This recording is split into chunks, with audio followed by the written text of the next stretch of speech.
Welcome to Prince Shorted House. Exercise number 33 and 34, Sir Kailash Chandra. 140 words a minute. Ready? Start. Mr. Vice Chairman, Sir, the Plantations Labour Bill 2003 was introduced in the Rajya Sabha on the 6th March 2003. Then it was referred to a joint committee of both the houses, and this joint committee submitted its report in 2005. Now we are discussing this bill today after 6 years of the submission of the report by the joint committee. Hence, the bill would not be able to deal with the present day expectations of the workers of the plantations. The original act in regard to the plantation labor, namely the Act of 2001 itself, provided various welfare measures for the plantation labor, but unfortunately the planters non-silently violated all these provisions for welfare measures. The main question therefore is the question of implementation of the provisions of the Act. Mere amendments will not improve the position.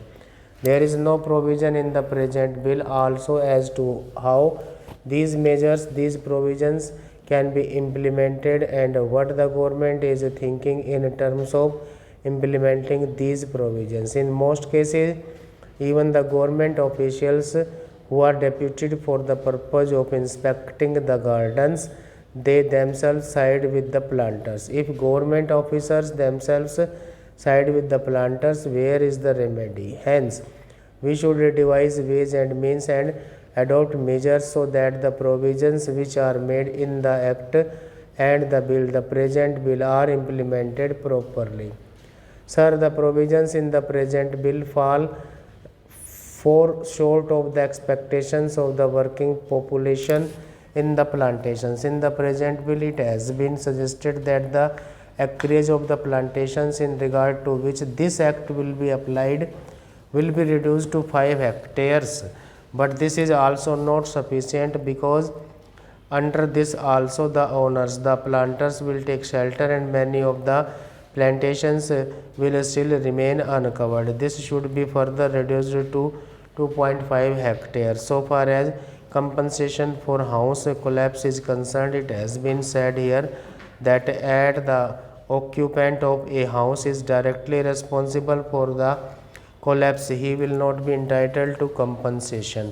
Under the provision, sir, the employers will take shelter and deprive many workers of getting compensation. Sir, it is known to everybody that the plantation industry is the biggest foreign exchange earning industry.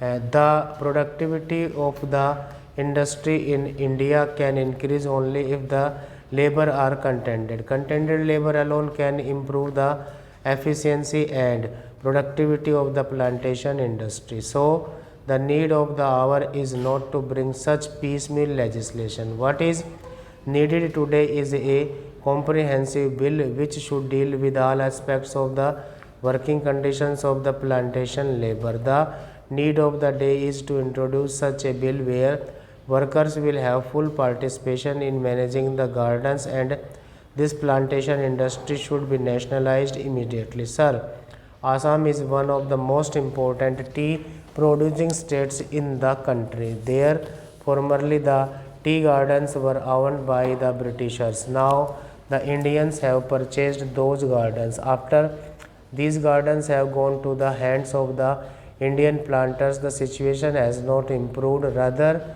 it has deteriorated. The efficiency of the gardens has deteriorated. Even the local people and educated tea labor youths are being deprived of getting employment in the gardens. Therefore, steps should immediately be taken to nationalize the industry. Here, sir, I would like to inform the House that in 1998-99, the ruling Janata Party in the Assam Assembly had adopted a resolution unanimously for nationalization of tea industry in Assam. If the government is not willing to nationalize the entire plantation industry, I would request that the government should take early steps at least to nationalize the tea industry in Assam. It is a very vital matter for the economic self-sufficiency of Assam states, and it is very important from the point of view of increasing efficiency and productivity of the gardens also. I would like the government not only to pass this amendment bill which I have risen to support, but also to ensure its implementation as best as it can. Otherwise, getting it passed and keeping a copy of it in the library or elsewhere will not improve the conditions of the plantation workers. I want proper implementation, proper enforcement of the law, and I want that desired amenities and facilities should be provided to these workers, and it should be ensured that an employer do provide these amenities. When this question of joint committee was taken up in this house, our late friend Mr. Bhupesh Gupta was there, and he also voiced his feeling and said that these plantations should be acquited by the government. These are generally foreign-owned establishments, and they are the centers, at least in Assam, of anti-Indian activities. These plantations deserve to be taken over by the government as early as possible. Next para. Mr. Vice Chairman, sir, I would like to speak on this bill in the interest of the rapid economic growth in the country. If the nation grows from strength to strength economically, leading to eradication of the degradation and disheartening poverty of the people of India, the workers of this nation would also benefit, and they would also go above the poverty line. Sir, I would like to mention here that the plantation crops as understood by the term so far as, namely coffee, rubber, tea and cardamom, have been giving this nation substantially amount of the much coveted foreign exchange annually. It must be noted that coffee exports alone have given our country during the last 5 years over rupees 1000 crores in foreign exchange by way of export earnings and export duties. I must also bring to the attention of this house that the famed tea industry in India today has become a sick industry affecting lakhs of workers and the tea planters. Sir, we ought to know that in the agricultural sector, the plantation labor is the best organized one and is getting nearly the same treatment, facilities and amenities like the industrial labor. Sir, coming from a plantation district of Karnataka, I sincerely agree that the welfare measures provided in the act must be faithfully implemented and strictly enforced. But I cannot subscribe to the view taken by some that the planters generally are exploiters and are inimical to the interest of their own workers, and that they must be dealt with severely. Sir, most of the planters of today are educated, and they know that contented labor is conducive to productivity and peace in the states, and therefore would like to provide all the welfare measures and amenities to the workers.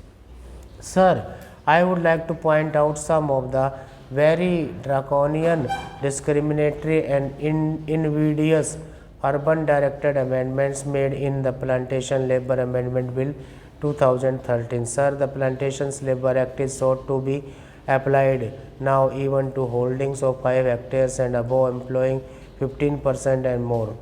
Originally in the bill brought before the joint committee, it was sought to be applied to holdings of 6.5 hectares and above. It would be realistic to make an amendment to the present bill to raise the size of holdings from the 5 hectares to 6.5 hectares. Sir, we must bear in mind the economic viability of small plantations of 5 hectares and the financial capacity of the small planters to fulfill the obligations cast on them to provide housing and crèche facilities.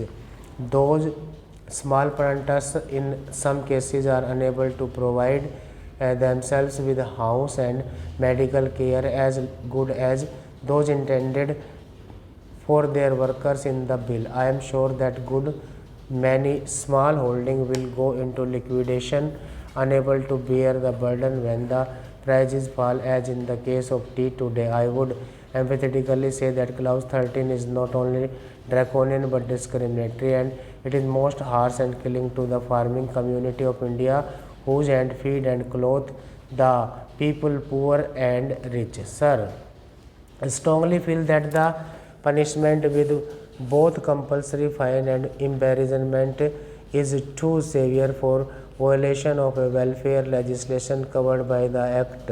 For economic reasons and financial incapacity, the debt-ridden employer, particularly a small holder, may be unable to discharge the obligations such as providing type design houses, crutches, medical facilities, etc. In such cases, there is no point in sending the landholder to jail and collecting a fine from him for every day of default. The relevant provisions in the bill are made more stringent than the Factories Act, under which, in the case of a further offence, the court is given the discretion to punish the defaulting employer. But in the proposed amendment, the word used is shall instead of may, which makes it mandatory on the court to impose imprisonment as well as fine. These provisions are too harsh and discriminatory, particularly in view of the fact that the bill seeks to bring in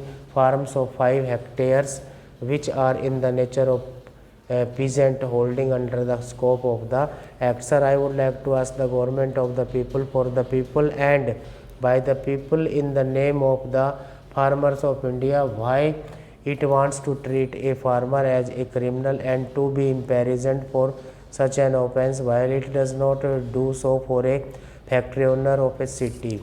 By making this comparison, I do not mean that a provision should be made in the relevant Factories Act to make the sentence of imprisonment compulsory for similar offences. Let me make it clear that I am not speaking against the interest of the workers in the plantations. I am only speaking against the stringent and invidious measures which have been provided in the bill affecting the rural employers and the invidious laws enacted for them. Stop.